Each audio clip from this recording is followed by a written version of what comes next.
What's this? It says here, infectors now have their own family category in the Miner's Manual. Look. As before, they both reside in the other category. Certainly not their own. I mean, I don't even remember that patch note from any point around Season 5 coming out. And it's not true, so maybe that explains why I didn't see it before. It's just a random lie.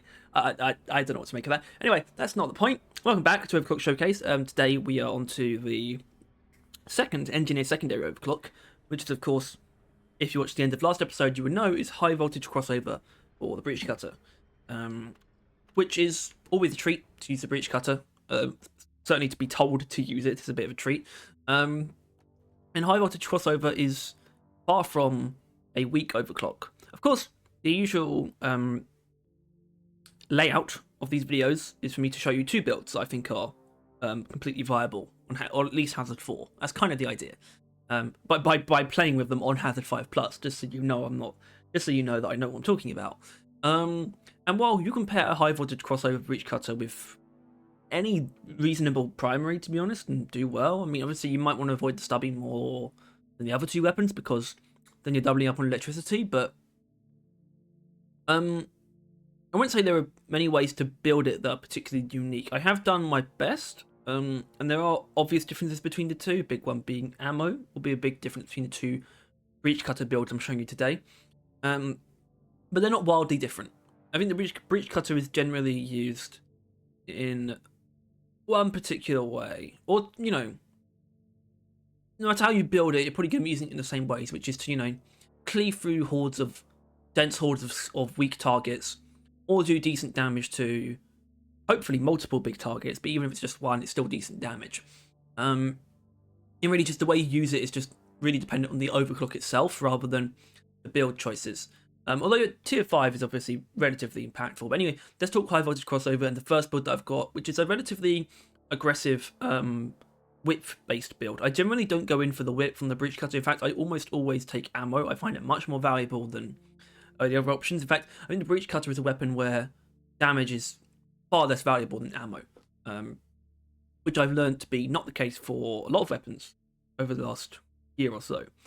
But in this case, I think ammo is usually the go-to, but I think with something like high voltage crossover, it does very well at counteracting what could be perceived as the breach cutter's weakness, which is breach cutter's DPS is based on contact time with enemies, and that means if the beam spends very little time touching an enemy, you're not going to get much damage out of it. And Inferno still technically has this problem, although it's gotten a bit better now that it inflicts a damage over time effect that builds up heat on the enemy, so it's actually very powerful at what it does. But high voltage crossover has always been this way. It's always been something that's going to inflict this pretty powerful electric damage over time effect, just as long as you touch the enemy. And this is something that's only gotten stronger over time, especially with being able to electrocute Dreadnought, for example, which will come up in the second build. It's just a really effective crowd clearing tool, because I'm pretty sure it even kills grunt guards from one hit, or at least as long as the beam makes good contact. It's very good at just taking out pretty much every weak enemy that it touches. When we're talking about Macteras, like base Mactera and Glyphid Grunts, is really good at that. And so I've gone in for that by taking Whip in tier 2 and of course Triple Split Line in tier 5, which is Triple Split Line is on for both of them, because I think for high voltage crossover it's easily the most valuable. Plasma Trail was actually a fine choice. You do get even more damage over time, and I think that's actually a perfectly reasonable idea. But just from practice, I'm gonna stay with Triple Split Line. Although I do think there's definitely value in Plasma Trail in this case. But I think Plasma Trail suffers in the sense of when you miss, it's a lot more punishing, because Triple Split Line basically makes it harder to miss. It gives us more coverage to make sure that there are more chances for it to inflict the electrocution. That even an enemy that it barely grazes, is still going to get electrocuted. Whereas if we're not taking Triple Split Line, chances are we wouldn't just graze the enemy, we would just miss it altogether. So I find it to be the most valuable. And Voice of Goodbye is kind of defeating the point of high voltage crossover. It's just reducing the potential amount of enemies we can electrocute in one projectile. You also might have noticed the lighting. This is the first time that I've recorded one of these in complete darkness in a long time. By complete darkness, I mean having to have my blinds closed. Here at Bad Vision, we use ethically sourced materials, so we use natural lighting, meaning that when it's nighttime, I have to use artificial lighting. Anyway, so that's kind of most of what there is to it. I think other things hopefully aren't too hard to explain. In this one particularly, take magazine size, because we're already losing out on more potential ammo by taking the beam width, and you do burn through ammo relatively quickly. 16 shots is enough to take care of a lot of hordes of enemies very effectively, but it's not as much as 20 or 22 or 24 or 27 other numbers that you can achieve with the breach cutter. And tier 3 we have, of course, quick deploy. This is a universal one. I think reload speed on the breach cutter is pretty ambiguous. It's not that big it's still a fairly long reload even with it, and if you're using the breach cutter, you should probably be using Born Ready, which I am. Okay, just want to make sure. Don't want to seem like an amateur. Goodness, that'd be terrible. Almost like leaving my mic unplugged. And tier 4, now this went through some iterations, because I thought armor breaking made the most sense, because what armor breaking allows you to do is, and this is going to get to something that I really want to talk about in a second, but what armor breaking I assumed would mean is, like, when it comes to a Praetorian, for example, and we will talk, that's what I meant by what we're going to talk about in a minute. We're going to talk about Praetorians for a little bit in a minute. There's something I want to say about them. But when it comes to stunning Praetorians, that usually, especially when they have stopped to do their breath attack, right? I think most people know that when a Praetorian stops to do its poison breath attack, that is the best window from which to attack it. Attack its weak point, in fact. So I thought armor breaking made more sense, because it basically just means that more flesh is exposed. Well, that's not really relevant to the weak point, but what it does mean is that we're not stunning the Praetorian, and therefore breaking it out of its breath attack quicker.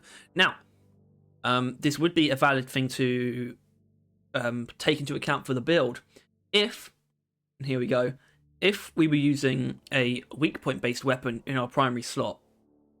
We are not. Now, the weird thing is, I knew this about oppressors for a very long time.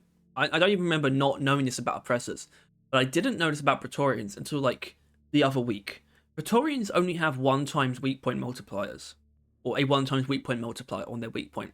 And what that means is, their weak point basically just acts as normal flesh that receives weak point damage bonuses from your weapons. Unlike a grunt weak point, which is a 2 times weak point, or a Mactera spawn weak point, which is a 3 times weak point, they take double and triple damage respectively, direct damage to their weak point all the time. But the Praetorian only takes 1 time, which means that the only way to get more damage out of hitting the Praetorian's weak point is to have your weapon have a weak point bonus on it that makes it deal more damage. Otherwise, it just acts as normal flesh. And what this means in the context of having a weapon in general that has armor breaking, but doesn't have a weak point option, that means you are doing just as well by hitting any part of the Praetorian, and therein comes the Warthog. Now, obviously, you could use magnetic pellet alignment and do very well against that Praetorian's weak point, but I'd rather use lightweight magazines and have a little bit more ammo and feel justified in taking those extra pellets in tier 2, and not have to take the damage in tier 4, but take armor breaking instead. So we have a really powerful weapon that can kill those Praetorians from any angle. So this doesn't apply to everything, right? I think Stingtails, for example, I think their weak points are definitely 2 times weak points, but they're underneath armor, which obviously something like Executioner could do very well with. Executioner on the Smart Rifle, because the Smart Rifle has a built-in bonus armor breaking multiplier. But I hope you see what I'm saying, where you don't need to worry too much about the Praetorian's weak point unless your weapon has a weak point bonus built into it. And even then with the Stubby, I kind of prefer to use the armor breaking anyway. It's been a weird journey with me and my relationship to the weapon mods, because starting to realize I kind of like armor breaking more than weak point bonuses is weird. The only exception, or rather the greatest exception that comes to mind, is on the Burt, where the Burt has ammo, weak point damage, and armor breaking competing with each other. And one of those is just not winning, and it's the armor breaking, unfortunately. In this case, The armor breaking is winning. The armor breaking feels very good on the Warthog. So we take it. And already because of how the breach cutter works, by the fact that it covers the entire enemy of this sort of DPS field almost, it softens up the armor pretty well, that we can just tear straight through it. Obviously, the thing is with this build, our breach cutter is much more crowd clearing focused than anything else. So we're not going to be using against Praetorians too often, but certainly if there is more than one like big enemy, or maybe a Praetorian mixing with a bunch of grunts, it's going to get breach cutters. And then we have also plasma bursters. For a bit of crowd control. We've got a lot of crowd control and crowd clearing built into two of our weapons here with our breach cutter and our plasma burster. It's also really good at fearing Praetorians, which obviously that's not for the weak point, I should point out. That's just so that they are out of the fight, basically, or make them easier targets. It's not so we can hit the weak point necessarily. If I was using Executioner, for example, which is a perfectly fine way to use this, then obviously we would be going for the weak point, but we're not. So yeah, this is just a very solid build that sort of covers all bases and does kind of use high voltage crossover as a bit of a fulcrum point, but it's also like not essential, and you can sort of mix and match little bits if you want to. It's just a nice way of using it. I think the next build is a little bit more specific to high voltage crossover, and I'm going to make that very clear by the mission type that I play. But for now, just see this as a relatively strong all-rounder build. Although I will say, cat's at the door. I will say, in practice, I haven't done much practice with these builds because I have a lot of experience with high voltage crossover, and especially the other build, which I'm very confident in just based on prior experience. It's a build that was pre-existing to getting high voltage crossover as the overclock for the video. So I barely felt the need to practice at all. However, on both the times I've tried to practice with both of these builds, I've actually failed the missions. And I can tell you, last time I played with this build, it was this exact mission. It was a salvage operation in the radioactive exclusion zone on hazard 5+ with more enemies 1, or enemy frequency 1, and I died. So basically, what I'm saying is I need to lock the fuck in, otherwise I'm going to look like an amateur. I think sometimes I do anyway, but today is the day that I truly, any doubts that you might have. So let's get to it, and I'll see you when there's something to kill. I almost forgot I was recording a video just then.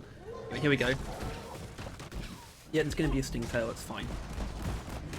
Destroy it. It's not a problem. Because we are pretty damn powerful with this build.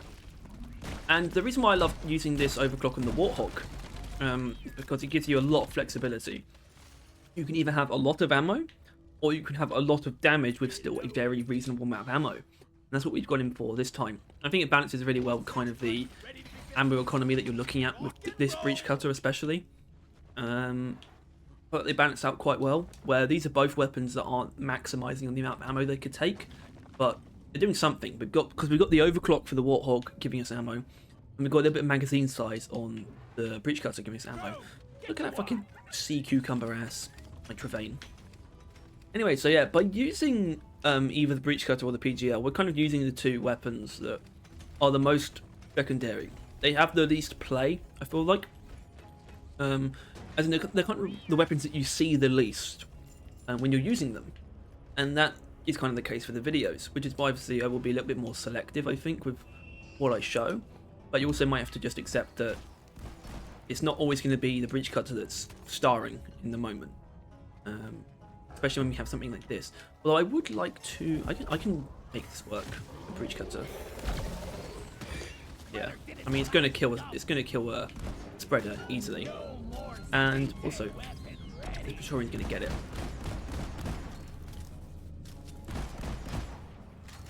But you can still see, especially from like how we handled the Stingtail, that this is a very strong electrocution effect, and that is something to say about it, that it's quite specific. Electrocution as a status effect is one of the most varied because it's very often different in all of its implementations, in fact. Not literally all of them, some of them are the same, but in this case this is a very strong version of electrocution. Also, there's a bolt detonator somewhere, and that kind of excites me. I say somewhere. It's not that far away, is it? Really?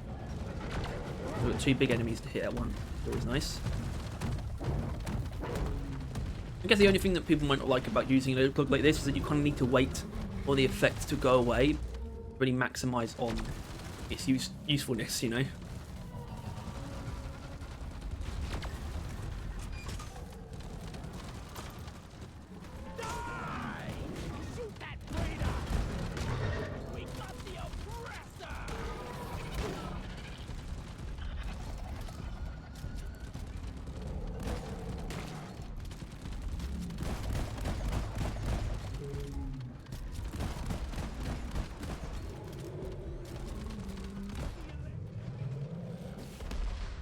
Go. Kind of mix in the two, really. You know, I basically used the breach cutter up to the point of having destroyed the detonator's weak points. And that felt like a really comprehensive way to take it down. I guess I could talk a little bit about just where I'm at on Overclock and the breach cutter. I mean, I like it. I think high voltage crossover is one I've always liked, and that was before they even buffed the electrocution effect. And when they did, it immediately became just a very, very useful overclock. I think it doesn't portray what the breach cutter is in any meaningful way. It doesn't take anything away from it, really, apart from like either 1 or 2 ammo, depending on if you're taking magazine size or not. So we are technically having more ammo taken from us by taking the extra magazine size, because it goes from 6 down to 4 when we take the upgrade, instead of 3 down to 2. But yeah, it doesn't do anything harsh to the weapon mechanically. It doesn't do anything to it mechanically except add. It just makes it a lot stronger, really. I don't think you can really see it as a clean. I think even though it's small, that magazine penalty is felt. But it's very strong. When it adds, it's definitely worth taking. And even though it's not a clean, it's still one that I can easily recommend to beginners, because it's not deconstructive of what the weapon is. It's actually very faithful to the breach cutter in a way. So this is Stinktail City, isn't it? Goodness me. I might go back and get that resupply in a minute. Probably after I've done this mule. Yeah. Actually, no. Let's get this guy. I'm gonna get grabbed, I'm pretty sure. Okay, no, I think we're gonna avoid it. Although I did lose the window there on the breeder. I just remembered that I failed the mission last time I did this, so I need to remember that I'm supposed to be locked in. Which is not something I'm actually that good at. I'm actually really bad. In games, I kind of crumble under pressure unless I have like the chance to retry. I finished Doom Eternal on Nightmare for the first time recently. The whole thing, by the way, there's Ancient Gods included. And by the way, I'm never doing Ultra Nightmare. That's ridiculous. But yeah, I did it, and it was both fun and extremely painful.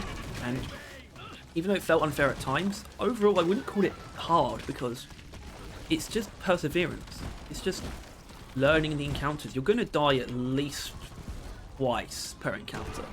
I got to the point where sometimes I wasn't, even in some of like the hardest ones, which I think some of the Ancient Gods encounters are meant to be the hardest in the entire game. And I am now definitely going to return to that resupply, because I don't want to have to call one in yet, especially because I can't. And I just want to take note of the fact that there are spreaders, which are...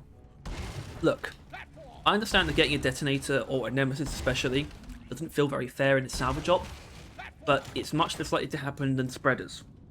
Septic spreaders are far more likely to appear, and they're far more likely to appear during those segments of the mission. Like a bulk detonator, we had one during the mission, but doesn't mean we're going to get one during the actual uplink or refueling segments. But now I know we're going to get spreaders, and they are the biggest killer in those parts of this mission. They're really bad. Septic spreaders and Stinktails combined are a big problem. And I think, especially at this point, I think those are two very fair additions to the enemy pool. one of the actual good contributions of Season 4. Actually, that's kind of weird. I don't think anything bad was added by Season 4. But it's still kind of a highlight. They definitely had an impact on the enemy pool. It's good. Anyway, so far I think we've seen this Overclock's pretty strong crowd clearing capabilities. We kind of just gone through stuff pretty well. When we sort of have also multiple tanky targets, like when we had the Oppressor and the Bolt Detonator, or the multiple Stingtails, felt very good to use against them as well, and then just finished the enemies off with our Warthog. Yeah, it's kind of just a comprehensive, nice weapon to use, nice Overclock to use. Not really a strong synergy in this build. That will change with the next one, but the weapons that we have still feel like a nice pairing, and I like that. I like pairings that aren't inherently like combos, but they still feel, something about them still feels good together. So I always like shooting a Breach Cutter projectile up through a Brood Nexus like that. Something I've always enjoyed. I probably always will enjoy.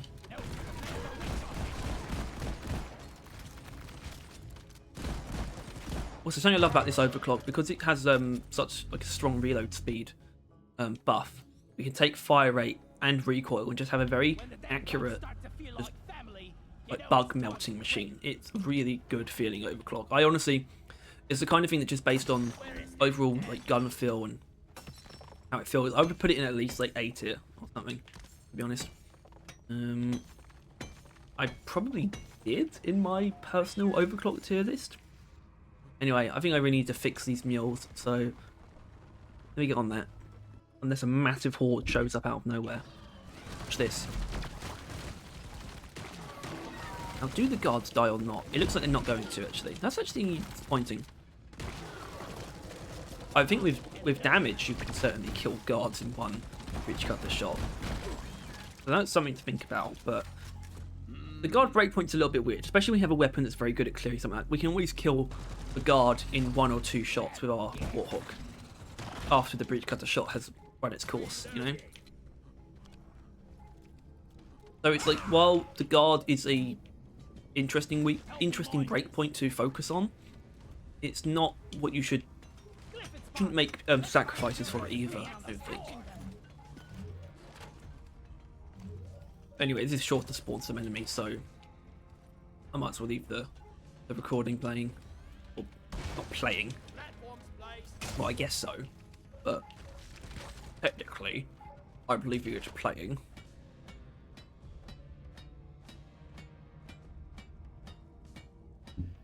Speaking of playing, playing ABAAB at the moment, which is obviously the new RPG from Obsidian, the New Vegas developers, and it's really good. And I'm quite frustrated to see that I don't think it's a majority of people, but it's also not doing great, which is annoying. But a lot of people have made it their target.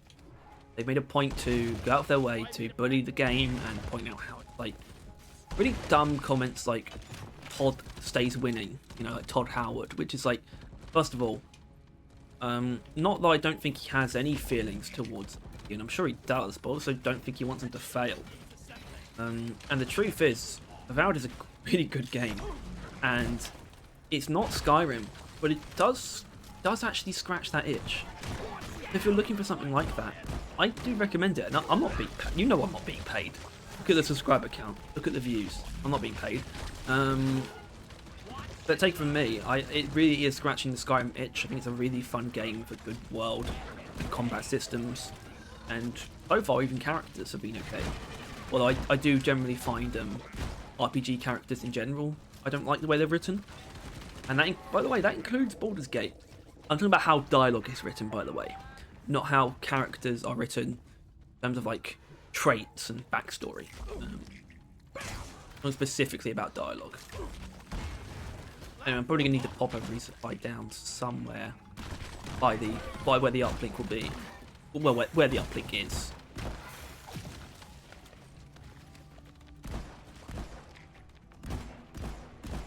So I feel like I'm jinxing myself by saying this, but I do have a good feeling about this mission compared to when I last tried to do it. Okay, there's the uplink. Alright, I'm gonna bring down that resupply and then get that second mule done. We've got some more stuff to kill, it's always a good thing. Oh yeah, look at that. Look at that. Perfect. Although it somehow left those swarmers alive, which doesn't make a lot of sense to me. Right, let's pop a second one down. I know that's going to kill the guards, which is something, by the way, you might get that out of using stronger plasma current, but I think if you're just using a base breach cutter without increasing the damage in some way, you're going to take 3 shots to kill guards. So that's definitely something that this changes. I think, don't quote me on that, by the way, I'm not 100% on that, but I think it does normally take about 3 shots to kill guards. Like I said, unless you're increasing damage. So if you're using plasma trails, you'll probably do okay as well.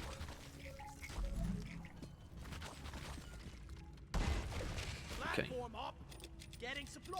No doubt something's going to spawn when I finish building this mule. So let's see. Might not. I don't think it's guaranteed. It's just usually things spawn once you do this, which I like, by the way. I think it's an understated part of the game.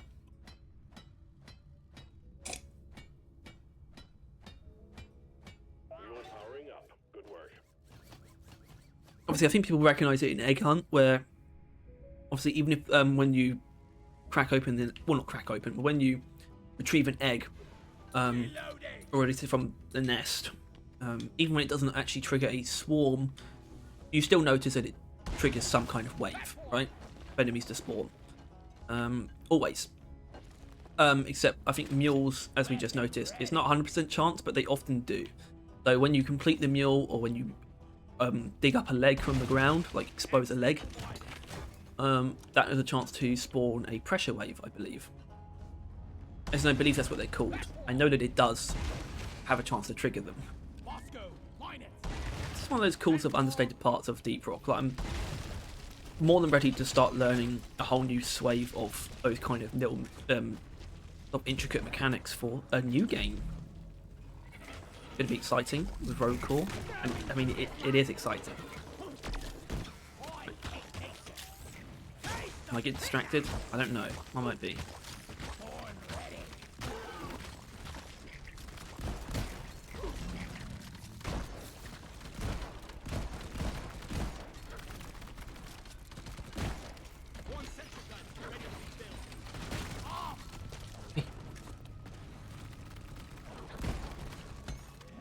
Interesting. Right, I'm gonna go. Am I gonna go fossil hunting? How much do I care about the fossils? It's kind of in my blood to finish the objective, so I'm gonna go get those fossils. Oh! Sorry.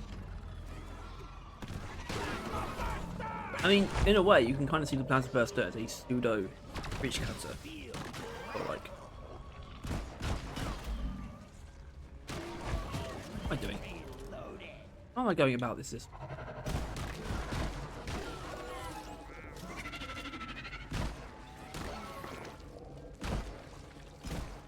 Damn, that was almost really clean. I think I actually noticed myself there, especially, that some of them weren't being killed directly by the breach cutter beam, but they were from the electrocution. So my point stands. My point being proven true. There's also a compressed gold up there. Let's get that. Now, I do understand why having Bosko with you changes voice lines, most of the voice lines, with the laser pointer to Bosko commands, but I do wish they still kept like the We're Rich and the Mushroom. Sorry, I should rephrase. I wish they kept We're Rich and Mushroom. Working for DRG, I'm starting my own bloody mine. Start my own bloody mine. Show them how it's done. I think I know my dwarf impression's not perfect, but I have enough self-confidence to say that I think with some refinement, I think I could replace Joachim. Joachim. I think it's Joachim is how you pronounce it. It's the guy who voices. I couldn't replace him, but I do think it's the kind of voice though. His and Mission Control's voice, which is Robert Fries, who is the art director at Ghost Ship. I think they're amazing, but they also have the kind of voices that you could see someone like an impersonator replacing them if necessary. It's like Rick and Morty, where it's not Justin Roiland. It's like, I think it's 2 different guys, 2 different impressionists, I think. I don't think, yeah, but those are very popular, distinct voices that are like fun to do, so people like to learn them and get good at them. And I think the same could be said on a lesser level, of course, but the same could be said for the voices of Mission Control and the dwarfs in Deep Rock.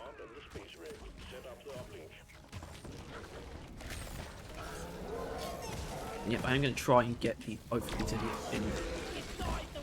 I do like how well it kills spreaders, actually. That feels good.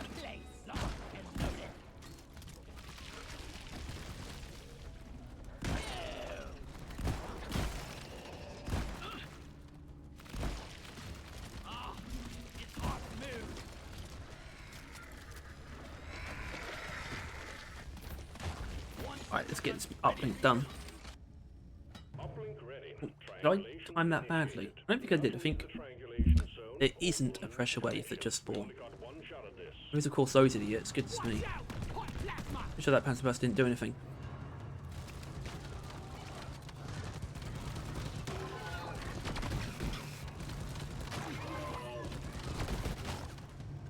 Wonderful.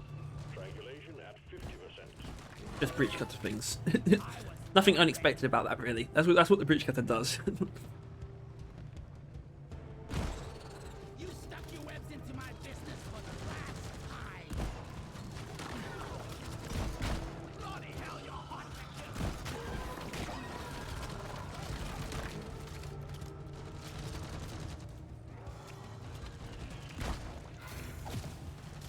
There it is. There's the spreader. And do it, turrets.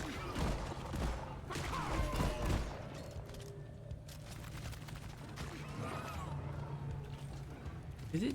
Is it dead? I think it might be. Yeah, I can see some like bubbling acid up there. Must have been killed. Oh look, there's another one. Shoot it.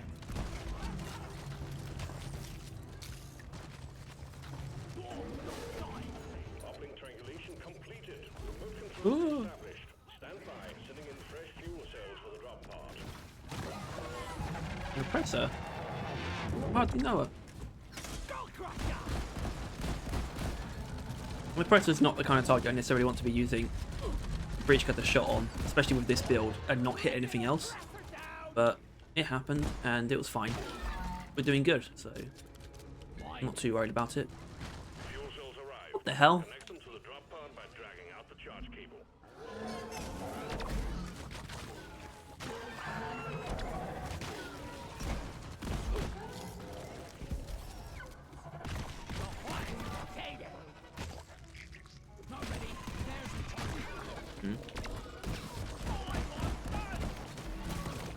Oh, hello. I think the fuel pod, fuel cell, dropped right next to our resupply. Fuel cells. That doesn't ever happen. So yeah, we just saw, I guess, in that encounter, breach cutter just doing breach cutter things, and I think it was, I think noticeably enhanced by high voltage crossover. It just made it a bit more reliable at what it does. Because even obviously by seeing that some grunts earlier were finished off by electrocution, that tells you that not every grunt is made equal in terms of how they are positioned in relation to a breach cutter shot. They can very easily not die. Obviously, the breach cutter is kind of seen as a thing that can just cleave through an infinite number of grunts and kill them, but based on positioning, the beam doesn't always make enough contact with the grunt to kill it. But with high voltage crossover, it really doesn't matter. Now, not that the electrocution effect can kill grunt like by itself. If you dealt no damage to it and just had the electrocution, so I think it does like 48 damage or something. But you don't need to do much to a grunt. The chances of the breach cutter doing enough damage to the grunt for the electrocution to be able to finish it off is, you know, is pretty much guaranteed. I'll put a resupply over there. I'll probably use that one. We have some that are in the radius from our old resupply. I think that makes sense. But did I get it basically up to? I did. Okay, very, very close. Good. Swarmers. Don't like swarmers. Oh god. Oh god, you can do it. Shoot them! Shoot them!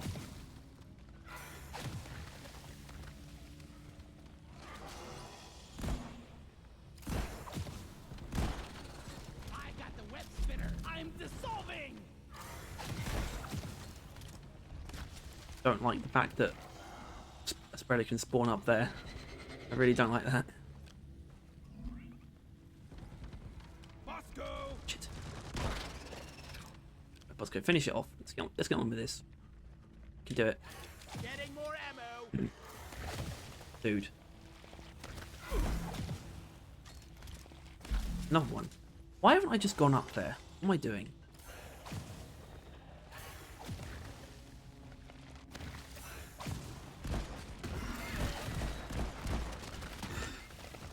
Sweet. One platform ready to use. Grabbing ammo. They are annoying bastards. Never felt better. Right, let's do it. Cells charging. Let's do it. Operational. We're expecting an increase in hostiles.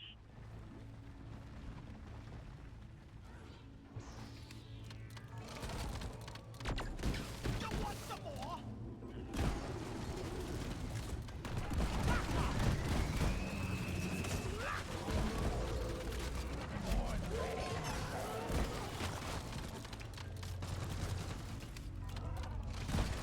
Fuel cells at 50%.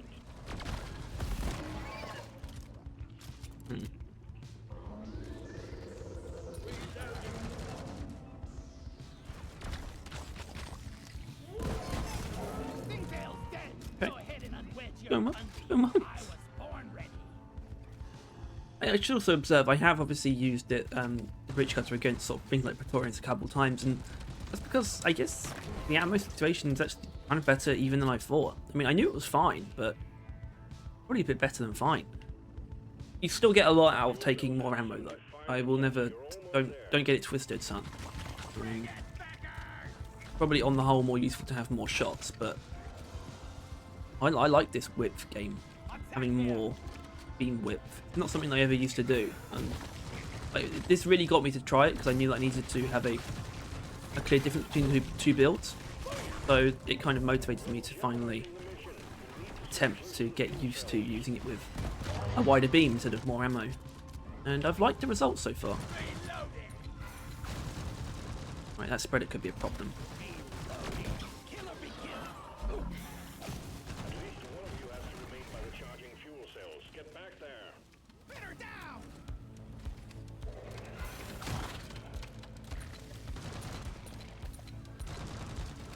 Fuel cells fully charged.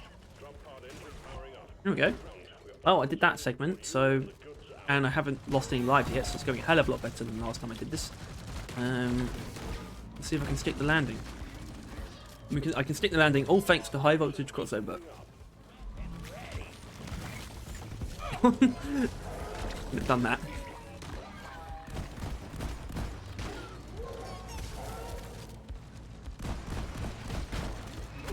So I think, can I just say how good this Warthog feels? Right. I think I used to use it like this. I think I probably used it more with extra ammo. But this version is great. This feels amazing. I mean, what a good feeling weapon, by the way. The Warthog. It's like one of my favourite shotguns. In fact, I think about video game shotguns. I mean, for me, the only competition is oh shit. Okay, that was on me. The only competition is like Halo 1 shotgun, the Halo C shotgun. That's obviously the best Halo shotgun. I'm trying to think of other games. Titanfall doesn't really have one. The Doom shotguns are incredible, but the Doom basically has the two shotguns that Deep Rock has. Because you have like the super shotgun, which is like the classic boomstick, and you have the combat shotgun, which I guess is just like the Warthog. And I do really like the Doom Eternal super shotgun, but it's more of like a incendiary tool than anything. So the Warthog might be my favourite video game shotgun. I think it's very comparable to something like the Halo CE shotgun. And the only reason I would say that's not my favourite is because of the game. I think I definitely like Deep Rock more than I like Halo Combat Evolved. Which is why if like ODST or Reach had the Halo 1 shotgun, they would win against this pretty easily. Anyway, so that was our first mission with high voltage crossover. Just a very strong breach cutter overclock. It allowed us to do normal breach cutter things, but with I think a fair bit more reliability. And I think reliability is a lovely thing to have. Hey, look at that! Got a daily mission of do salvage ops and eliminations. Well, that lines up quite well because that is of course going to be the mission, not a point extraction. It's also not going to be that one. I'm not doing fucking Swarmageddon, am I? Not stupid. So yeah, we're doing elimination because we are going to be doing a mission that is more involved with what we can gain from having an electrocution effect, or what our other weapons can gain from that. So this version uses a smart rifle. I'm using smart trigger. You don't have to. I think executioner would be a good choice. I've already explained that, and Seeker rounds would be too. I think actually Seeker rounds preceded smart trigger on this build.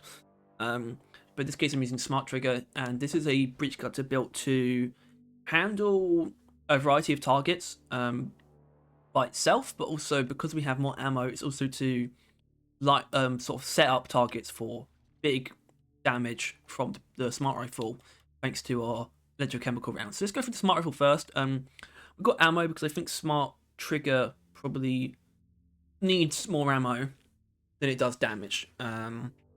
We get a lot of damage from our damage bonus and unstable lock mechanism, both triggering constantly, and that's what it kind of has over Seeker rounds. And also tier 4 is kind of weird. So okay, so basically tier 1, tier 3 and tier 5, this is what you should be using for this build. That's locked in. Tier 4 and tier 2, a bit more up in the air. I don't know why I kind of like aperture extension with this. I still feel like you output damage at pretty much the same rate. They're just sort of chunkier shots. It almost feels like you're wielding a homing shotgun. And I think that's pretty cool. And then in tier 2 we have zoom lens because it allows you to have a little bit of a wider lock on than macro lens does. Obviously this is the one for width, but what zoom lens does is increase the range without reducing the angle, basically.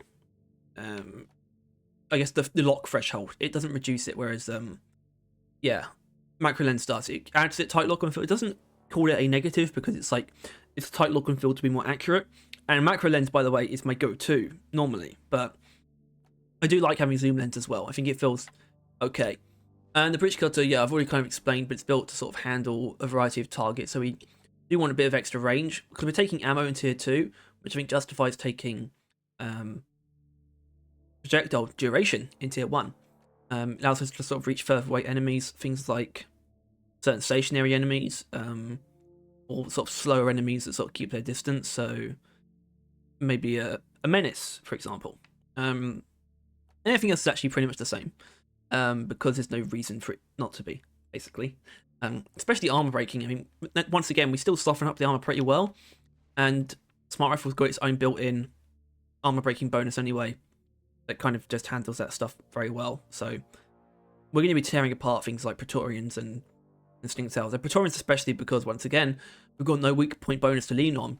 We've got a lot of other damage bonuses that we can activate without weak points. All we need is that electrocution and we get a lot of damage. And obviously, something that changed in the... I want to say November maintenance update, but it might have actually been... No, I think it was November 1 because that's when the stubby got overhauled or reworked. I know that didn't happen in the February maintenance update because they didn't have any weapon balancing. So I think it was November 1. That's when they changed it so that dreadnoughts can be electrocuted, which basically, obviously, you can use this against pretty much every enemy except, I guess, like the caretaker, pretty much. But I think using against dreadnoughts really shows you what you can do when you get these elemental damage bonuses against the dreadnoughts. It's very rare that you can do that. Electrocution is like really the main way. You can freeze dreadnoughts, of course, and you can set them on fire if you use conductive thermals, but that's a single overclock on the Drac. Freezing them is viable, but electrocution is by far the easiest stats effect to inflict on a dreadnought. But you can get damage bonuses from that effect on other weapons. Or on the weapon itself. And obviously the smart rifle can inflict electrocution by itself, but we lose out on even more damage by taking that. If you weren't using Smart Trigger or Executioner, then you could go for the Electrocution in Tier 5 and have it sort of rely on itself. But I like this version. Also, the Tri-Jaw. Easy. Easy. Because, why is it easy? Because Smart Trigger is really good. Like, it is. It's not the best. It still highlights, in my opinion, like, the fact that the Smart Rifle obviously needs an ammo buff, but it's really strong in its own right, and I really like this weird abstract method by which it achieves bonus damage, by the fact that, like, it gets you up to maximum locks so much more reliably, so you can lean on that Tier 5 upgrade very easily. Or also, like, I guess electrocute enemies with only 2 locks instead of 3, because it lets you electrocute enemies no matter what. If you're using the upgrade, of course. But of course, so this one, even though we have more ammo on the Breach Cutter, the star of the show will be the Smart Rifle, because the Breach Cutter is here to electrocute Dreadnoughts, and then let us tear them apart with our Smart Rifle. However, it does create a dichotomy where you use a lot more Smart Rifle ammo than Breach Cutter ammo, so I'll remedy that. I'll probably go through little phases where I actually just use the Breach Cutter for like a minute or 2 against the Dreadnought, but I'm wanting to put that damage bonus on full display to show you what you can do when you pair these weapons up properly. Sounds like I said probably. I don't think I have a speech impediment. I have considered whether or not I have a slight stammer, and I think that's possible if stammers can be context dependent, because they don't come up all the time. It often comes up when I'm talking to people. So I do wonder if that's still considered a stammer. Not. Anyway, I get the feeling some enemies are going to show up in a minute, or well, in a second really. But although what we could do is actually crack open that Dreadnought. It's close enough where I can sort of use this room instead to fight it. I think that's what I want to do. So I'm going to quickly set up for that, and maybe some enemies will spawn in the meantime. I think also what we'll also do with this is of course. Oh. What have I got here? Shredders. Won't use them just yet. Do this properly.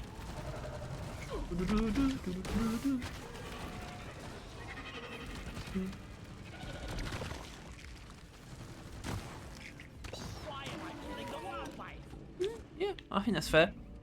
I don't think we necessarily would have done that in one shot with the previous build anyway, so I don't think that's the worst look for the Breach Cutter at all. Like I said, I do generally think the ammo is a better option than beam width, and it's definitely a better option than damage. I don't think I can recommend it. Oh, here we go. Probably didn't even need to use that last shot.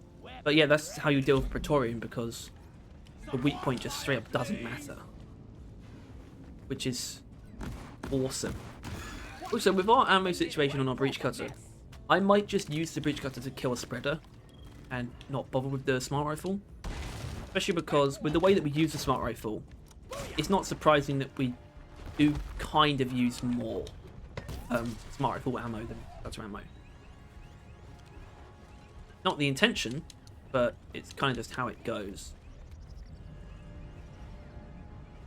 But you don't want to use that as an excuse to not take more ammo with the Breach Cutter, because you need the Breach Cutter both for crowd clearing and for setting up enemies for the damage bonus.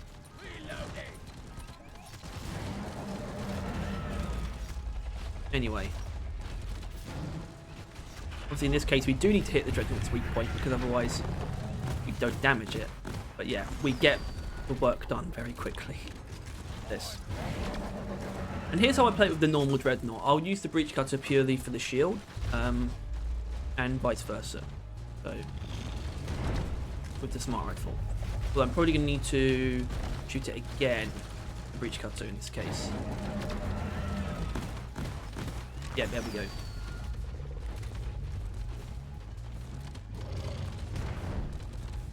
Pretty sure I'm not using more breach cutter ammo actually. Oh, I don't need to make sure. Let's actually, yeah, let's use smart for a little bit right now.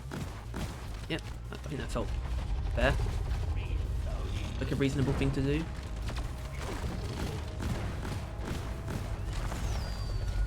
And this shredder, this last phase, I think. Oh, breach cutter shot. Play into it. And the shredders will finish the job. Easy. That's the power of that damage bonus. And also just the breach cutter is very strong against dreadnoughts anyway. And with that additional damage from the electrocution, it just handles them very well. Of course, I've got a lot of cave to explore now. And I think I will bite. I think I will have a look around, but you don't need to see all that. You might want to see is a normal pressure wave. Here they are. Oh god, that's actually quite dense, isn't it? It's me. But that's obviously, once again, with positioning, breach cutter beam whip doesn't really matter. We can still hit a ridiculous number of targets with one shot.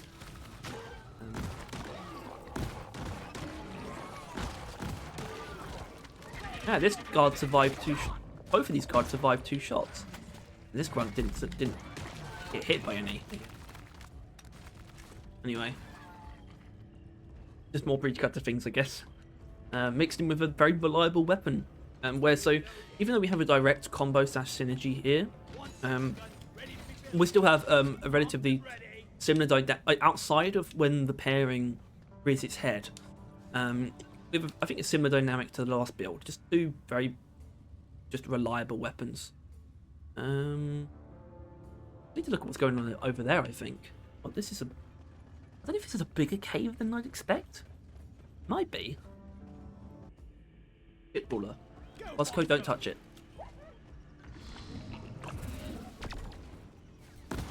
Whoa, okay. I mean, I wasn't expecting it to do almost all of it just with the breach cutter. That doesn't normally happen. That usually only happens with, like, Inferno.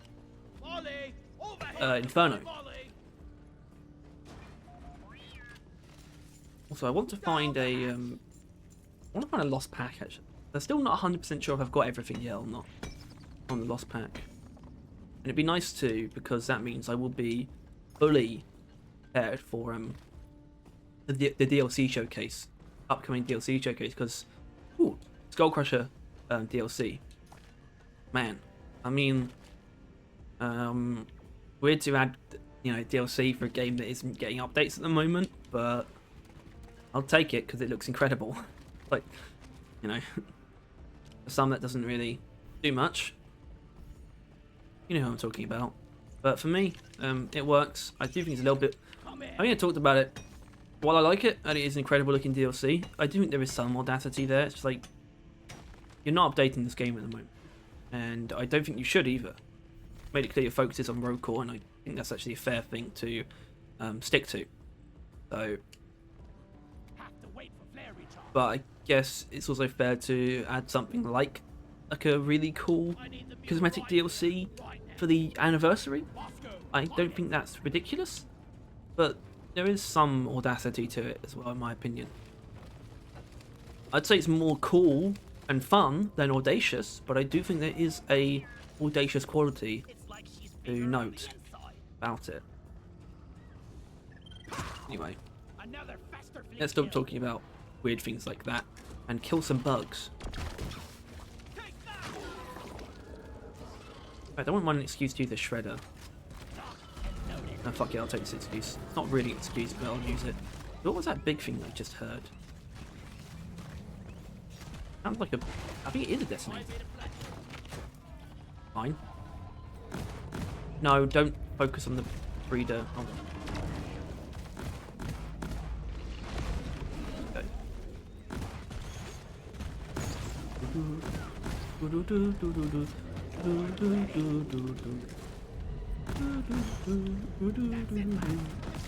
And no, I'm not going to use the detonator to kill the dreadnought because that doesn't make sense for a video like this. Let's go take that down.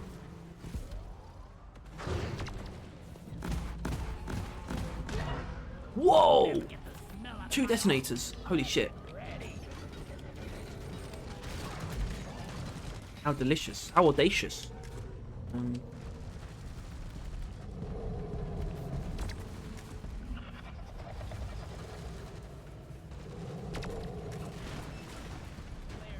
Alright, I think we need to take this opportunity to DPS. Go DPS. Go smart rifle. Yeah, that wasn't great, was it?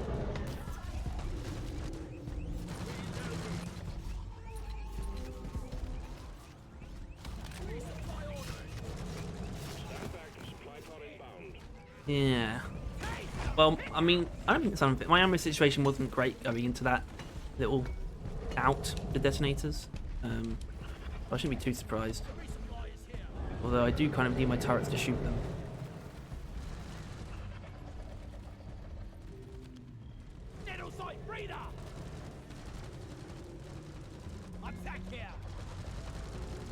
Is there anyone who actually uses Hawkeye's system, like, mainlines it? It's all they use on their sentries. I'm not sure that anyone does do that.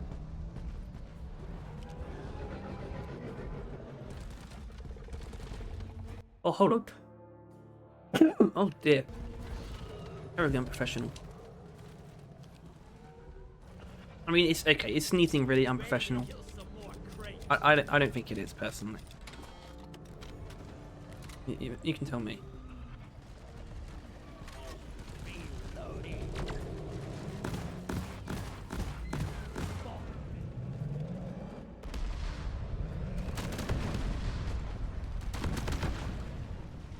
Yep.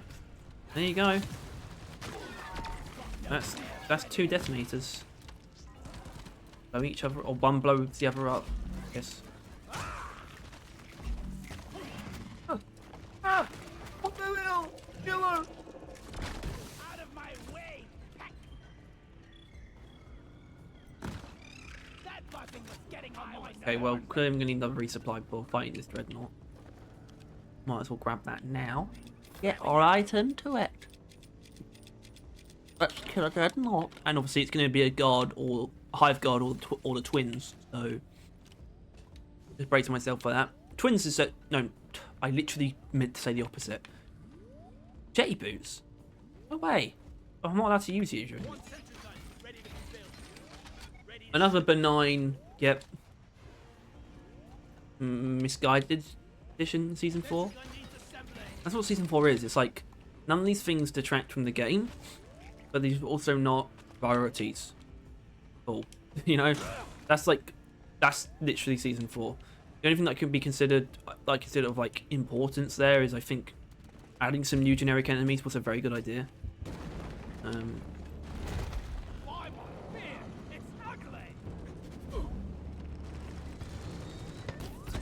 Okay, so the twins are a bit of a weird one because it's very easy to do too much damage in one go, like that. Because they're gonna heal. They're gonna heal now.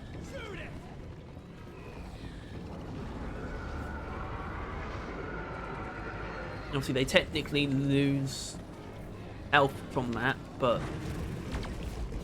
one that you dealt the damage to does gain more than it loses.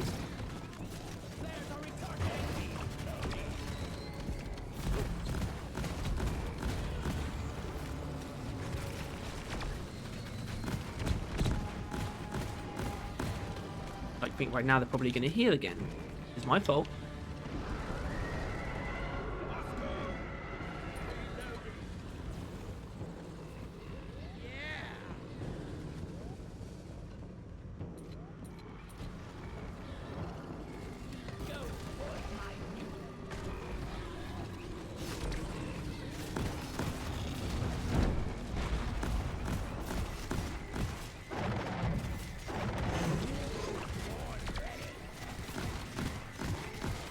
Okay, that's good.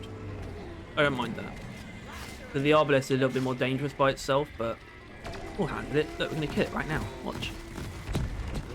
The sack damage bonus. Just that good, man.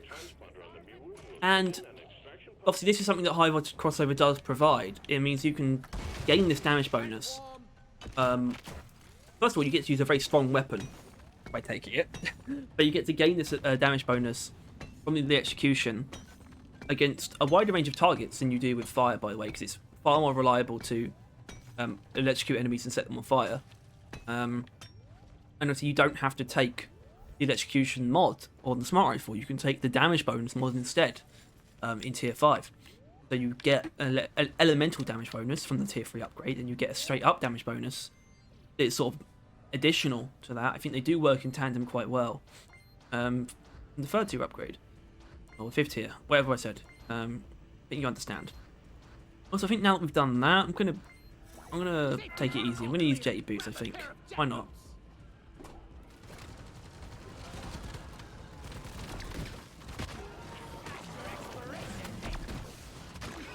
Well, it's been a while since I've just straight up used the breach cutter, like normal breach cutter things. It was good, man. It was really good. That's a good weapon. Obviously, the breach cutter is a weapon that's always felt very like unique, but once you realise it is pretty much based on the plasma cutter from Dead Space, it's like, okay, it's still great though. That's not to diminish like its value in the game, but it always felt like the most out there gun, and it is pre-Gen 3.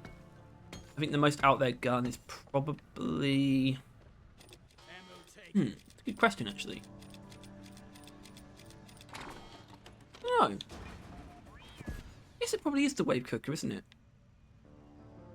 Just a handheld, like, I guess, microwave gauntlet. I think people forget that the wave cooker like fits over the driller's arm.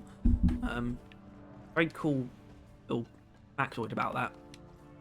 Anyway, so we've just seen the power of the damage bonus that this thing provides in full swing, but it's just dealing good damage overall and over time to the enemies themselves, and then combine it with a very high DPS weapon that is a specific bonus from the stats effect we're inflicting from the overclock in question, this high voltage crossover. Very strong synergy here. A very strong synergy, born out of two very strong weapons and overclocks, and I like that. I like that it's not like we're having to jump through loops to make them strong. Already a strong overclock. This is just something you can do that takes it even further. And gives it that much more sort of presence in the game. Just good stuff, man. Anyway, I'm going to try and speed this up. There might be something else to do in the mission. I wouldn't mind that, like a boss or a machine event. I would not have a problem with that. But let's wrap this up. It's getting late. But I'll see if there's anything else to tackle. Mission. Okay, well, I don't know where all the festive fleets are, but I'm done here. There's nothing else here, so get the fuck out.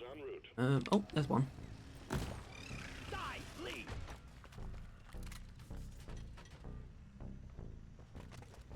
Okay, so there's only one more festive fleet to kill. I'm sure I can manage that. I'm sure I'll be alright. I think I've kind of already said my piece on the overclock as well. I mean, it's just really good, and it's really good and strong, and it adds like I guess a relatively fun stats effect to an already very powerful weapon without really taking anything away from it. And it's also a stats effect that allows for potential for even more interesting builds. It's both strong through brute force, but also engaging in terms of it does open up some build diversity as well, because it can just be used as a plain breach cutter with a strong primary, or you can combo it with something. Combo it with the smart rifle, or the stubby if you're weird. Well, I would not mind an overclock for the stubby that like jacks up the damage, but like not that it shouldn't take away the electrocution, but it should make the chance like really low. So you would actually be tempted to use something like high voltage crossover to cover for it. Oh, jetty boots set off ignited the gas. But it could do that. See, I don't think where the drop pod is, I don't think there's a festive in that room. I'm fairly confident about that, so I'm gonna go quickly backtrack. Play. Yeah. That's a niffer. Hexawing niffer.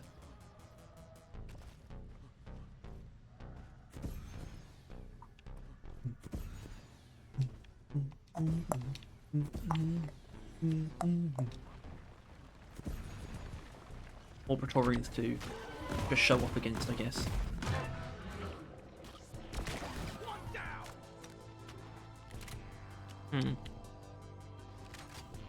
This last flea is pretty damn elusive, actually.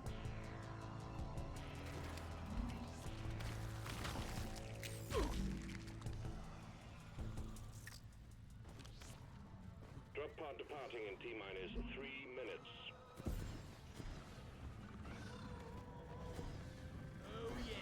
Oh, okay. There's actually multiple in this room.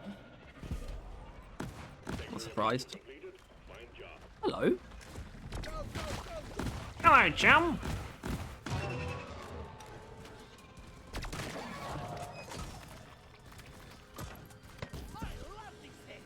Alright, well, let's go. I mean, okay, like I said, I've said my piece, so if you want to see what the next overclock in the next episode is going to be, that'll be the coil gun, by the way, in case you're interested, then stay to the very end. But until then, this has been Overclock Showcase. If you enjoyed this, please make sure to like and subscribe. And if you want to see more videos like this, and you want to stay on top of everything to do Deep Rock and Road Core, so click that bell. And now, it's time to find out what next week's Overclock is going to be. So, if you haven't watched up to this point before, basically how we do it is we take the overclocks for the weapon and we number them from left to right, top to bottom. In Coil Gun's case, I usually do like a quick, like, I guess, visual demonstration of that. So let's quickly get to the weapon terminal.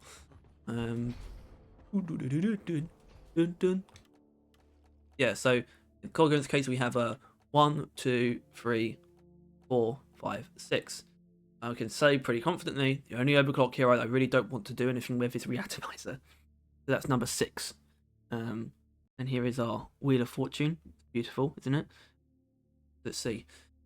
It's gonna be 6, isn't it? I mean, it would force me to. I shouldn't be given permission to do this. That's ridiculous. Number 5. Number 5 is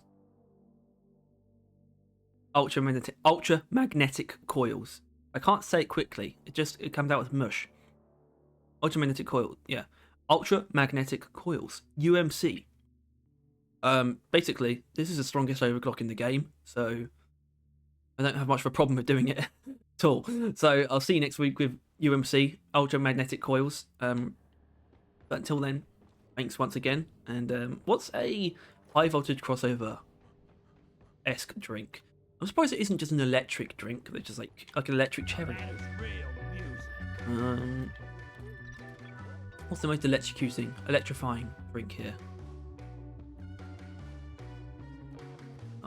Smart Stout is really. Hate Smart Stout. Is there anything here that's even remotely tempting to play? I mean, I wouldn't mind that new maintenance paint job to get added to consoles. And I might play a little bit more. You're not being paid by the hour. Get to work. In my...